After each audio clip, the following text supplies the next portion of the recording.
I want to take this off billet here and go through the top of my ring of my Gert. So that's hanging like that.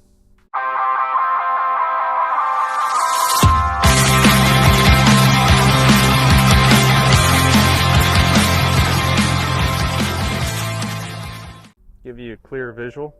I'm going to go up through the ring of my saddle, through this side, enter into the ring.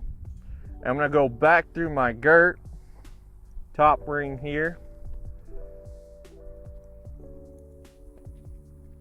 and you're going to clip it on, and this is going to slide through here. Now the reason why I like to do it this way is because that is very flat, it sets good, and it's not too bulky for when your legs moving around. It's not so unflat that it's gonna rub your leg or be like a bump in the road or something. But the other way I've seen people do it, and the reason why I don't like to do it this way as much,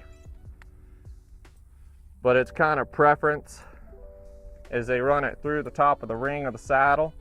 That way this is always on there, up through here and back down and through again. Now this works just fine. Like I said, it's preference, but this one just doesn't lay quite as flat.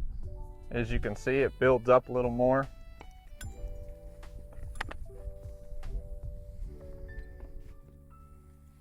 So I like running it through my Gert.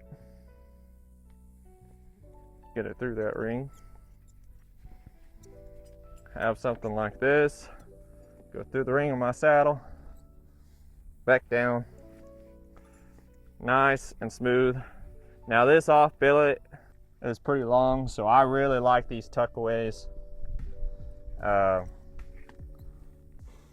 honestly, with this horse, she's a little smaller, so this could be a lot shorter if you want a nice, cleaner look. The length of the Gert, I'm gonna line it up to the middle of the chest, and I want it to be a little bit on this side of the chest.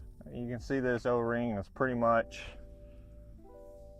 in the middle, but I want this to line up pretty good, and that should line up on the other side. The one thing that I would say is when you don't have a Gert that fits the size of the horse, there's different sizes of a Gert. This is a 26 actually. If you don't have the right size of Gert, using the method of where it lines up in the middle doesn't always work. So you need the right size of the Gert, and then you can line it up in the middle and you'll always know. So a lot of times it's just kind of looking and trying different Gerts and sizing it up to where the horse is very even on both sides and is very comfortable for the horse. Another thing I would say is I've seen people who did not connect the back cinch to the Gert, and that can turn into quite the accident.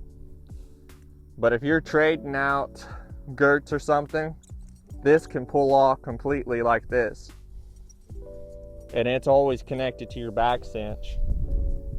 And then I'm going to go through the back of the ring of the Gert and then through this little connection piece. Forget what that one's called. Pretty lined up. Then, you know, depends on how big bellied your horse is. A lot of times they're going to be pretty close to lined up, but if your horse is really big bellied, this will probably be a little longer than the Gert, and then it'll line up pretty much in line underneath the horse.